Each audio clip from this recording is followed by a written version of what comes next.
Hello everyone, আজকের ভিডিওটা সম্পূর্ণটাই কিন্তু আমার বাড়ির গোপু সোনাকে নিয়ে হতে চলেছে।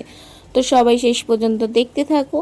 আর হ্যাঁ, কার কার বাড়ি গোপু সোনা আছে অবশ্যই কিন্তু কমেন্টে বলে যেও। আমাদের সকলের প্রিয় গোপুর জন্মদিন বলে কথা, ওকে তো কিছু স্পেশাল ফিল করাতেই হবে, তাই না? জন্মাষ্টমী অর্থাৎ গোপুর জন্মদিনের দিন মা কিন্তু দুপুর 12টার পর গোপুকে অভিষেক করিয়েছিল। গোপুকে অভিষেক করার জলটা আমার মা কিভাবে রেডি করেছিল, এই কোশ্চেনটা কিন্তু আমার কাছে অনেক এসেছে।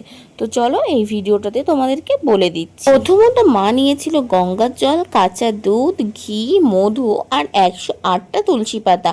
তোমাদের কাছে যদি তুলসী পাতা কম থাকে তোমরা 61টাও দিতে পারো, কিন্তু 108টাই দেওয়ার নিয়ম। জন্মদিন বলে কথা, নতুন জামা তো পরতেই হবে, তাই মা কিন্তু এই বছর গোপুর বার্থডেতে এই জামাটা গিফট করেছিল। তো দেখো কি সুন্দর করে মা গোপুকে সাজিয়ে তুলেছে। উফ, যেন মনটা একদম ভরে গেছে। প্রতি বছরই কিন্তু গোপুর জন্মদিনটা একটু স্পেশাল করার জন্য মা সামান্য কিছু আয়োজন করে, তাই প্রতি বছরের মতো এই বছরও খুব বেশি না হলেও সামান্য কিছু আয়োজন করা হয়েছে।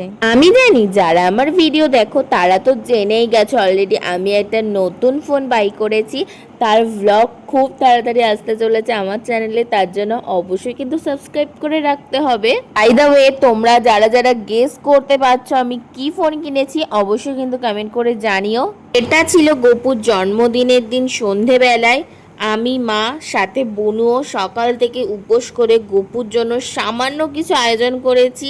মোটামুটি গোপু যেসব খাবার খেতে ভালোবাসে সমস্তটাই করার চেষ্টা করেছি আর করেও দিয়েছিলাম। এটা ছিল গোপুর জন্মদিনের পরের দিন নন্দ উৎসব। কারা কারা বাড়িতে নন্দ উৎসব পালন করো অবশ্যই কিন্তু বলে যেও। যেহেতু আমরা গোপুর জন্মদিনে অন্নভোগ দিই না, তাই পরের দিন নন্দ উৎসবে কিন্তু গোপুর জন্য বিভিন্ন ধরনের ভোগ রান্না করে দিই। আর হ্যাঁ, আমাদের বাড়িতে কোনো পুজো আশ্রা হলে আমি আর মা মিলেই কিন্তু ভোগ রান্না করি। 2 দিন মিলে কিন্তু গোপুর জন্য প্রচুর রান্না করেছিলাম, যেমন ছিল পোলাও, খিচুড়ি, আলুর দম, 6 রকম ভাজা, চাটনি, পাঁপড়, পায়েস, তালের বড়া, নাড়ু, পাটিসাপটা, তেলের পিঠে, আরো বিভিন্ন ধরনের যেগুলো হয়তো আমি বলেও শেষ করতে পারবো না। যাই হোক, এই বছর গোপালের জন্মদিনটা আমাদের বাড়িতে এভাবেই কাটলো। তোমরা যারা যারা গোপালের ভক্ত অবশ্যই কিন্তু কমেন্টে জয় গোপাল বলে যেও। টাটা।